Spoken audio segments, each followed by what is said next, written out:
Everyone laughed when she raised her hand. A 15-year-old girl, new to this math event, stood in the middle of a room full of professors, students, and journalists. She claimed she had the answer. Phones were raised, ready to record a failure. Whispers spread like wildfire. "Who is she? Does she even belong here?"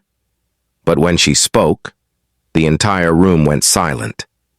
Watch till the end to see what she said that left the smartest people in the room completely stunned. Her name was Patricia. Quiet, unassuming, and small for her age, she carried a mind that could see patterns in numbers no one else could. At that moment, as she prepared to speak, she had no idea that what she was about to say would silence the room and leave even the most experienced professors stunned. Patricia's journey hadn't been easy. She lived in a modest apartment with her mother, who worked long hours cleaning offices downtown. There were no tutors, no fancy lessons, no extra classes. Every penny counted.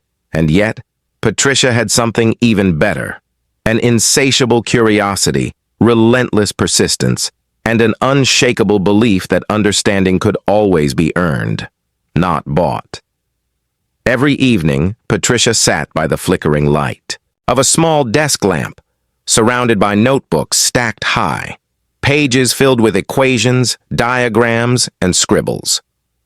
While other kids her age were scrolling through their phones, playing video games or watching TV, Patricia immersed herself in problems she found in old library books. Many of these problems were far beyond her grade level, but she didn't mind. In fact, she loved the challenge. Each solution she found felt like a small victory, a secret triumph only she could understand. Her mother often peeked into her room, worry etched on her tired face. "Patricia, you should rest. You've been at this for hours." Patricia would smile, a quiet, confident smile. "I'm almost there, Mom. I just need one more solution." Her brilliance was quiet. At school, she was often underestimated. Teachers smiled politely when she asked questions, classmates whispered behind her back, and some even teased her. But each little dismissal, each doubtful glance, only fueled her determination. She knew she was ready for this moment, even if the world hadn't yet recognized her potential. The day of the math symposium arrived, and the hall was packed. The air buzzed with a mix of anticipation and skepticism.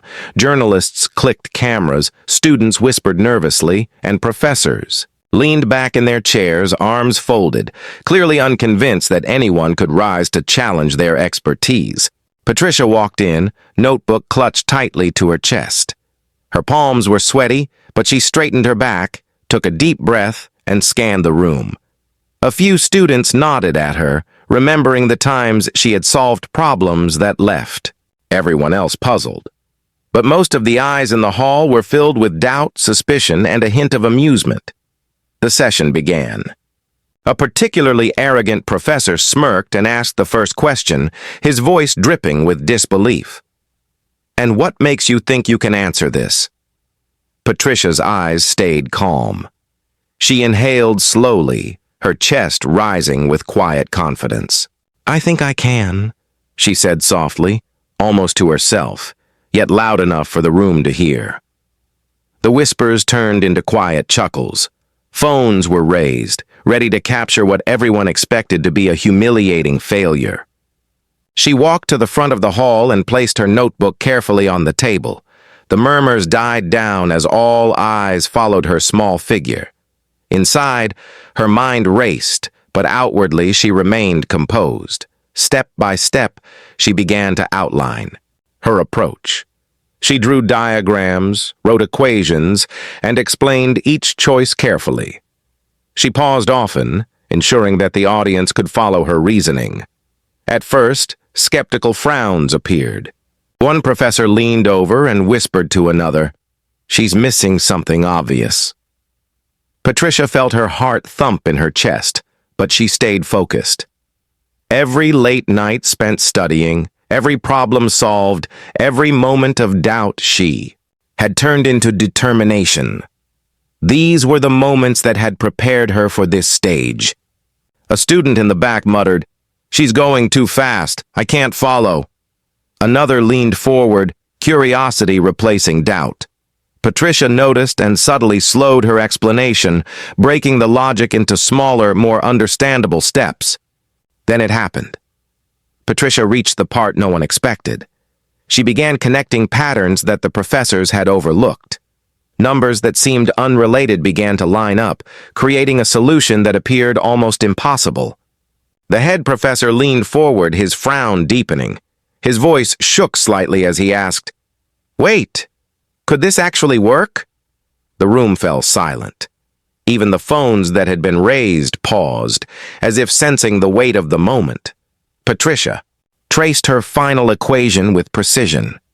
She explained it once, then again, slower this time, making sure her logic left no room for doubt. Whispers began to spread across the hall. "She's correct? No way!" A gasp came from the corner. The rival student who had mocked her earlier leaned back in disbelief, whispering, I didn't think she could do it." Patricia felt her confidence swell. Each nod from the audience reinforced what she had always known deep inside. Brilliance cannot be measured by age, size, or expectations. It only requires clarity, courage, and persistence. As she completed her explanation, the room erupted, not in laughter, but in stunned applause. The professors exchanged astonished glances. Some shook their heads in disbelief, others smiled, acknowledging the rare brilliance that had just unfolded before them. The phones that had been poised to mock her now recorded every word in awe. Students crowded around her afterward, congratulating her, asking her to explain her process again. Some even asked for her notes, eager to capture the insight that had seemed so effortless, yet so profound. Her mother, standing at the back of the hall, felt tears prickle her eyes. She had watched her daughter struggle, sacrifice, and persevere day after day. And now, Patricia had earned recognition in a room that had doubted her at every step. Patricia realized something powerful that day. Brilliance isn't about being loud, flashy, or noticed. It's about persistence, courage, and the willingness to step forward even when everyone else doubts you. Most importantly, it's about believing in yourself when no one else does. Every obstacle she had faced, every doubt and sneer in that hall, every whispered laugh had prepared her for this moment. And when she raised her hand and spoke, the world didn't just watch. It listened. Her story reminds us that courage matters more than age, size, or expectation. Talent thrives where determination meets opportunity. And sometimes, the quiet brilliance of one individual is enough to silence an entire room and inspire everyone who witnesses it. From that day forward, Patricia became a symbol of what can happen when persistence meets opportunity, when curiosity is nurtured, and when determination refuses to bow to doubt. She proved that true genius is not measured by accolades or appearances, but by the courage to step forward, even in the face of skepticism, and to let one's light shine no matter the size of the stage. Patricia's journey, from the dimly lit desk in a small apartment to the center of a hall filled with the most skeptical minds, reminds us all that greatness is often quiet, humble, and persistent. It is the result of countless hours of unseen effort, moments of quiet struggle, and the unwavering belief that no challenge is too great if met with patience, clarity, and courage. In the end, what Patricia achieved that day was more than just solving a math problem. She reminded everyone in that hall, and all of us watching, that brilliance isn't defined by expectation. It's defined by courage, by persistence, and by the ability to stand tall when the world doubts you. And sometimes, the smallest voice in the room can make the loudest impact.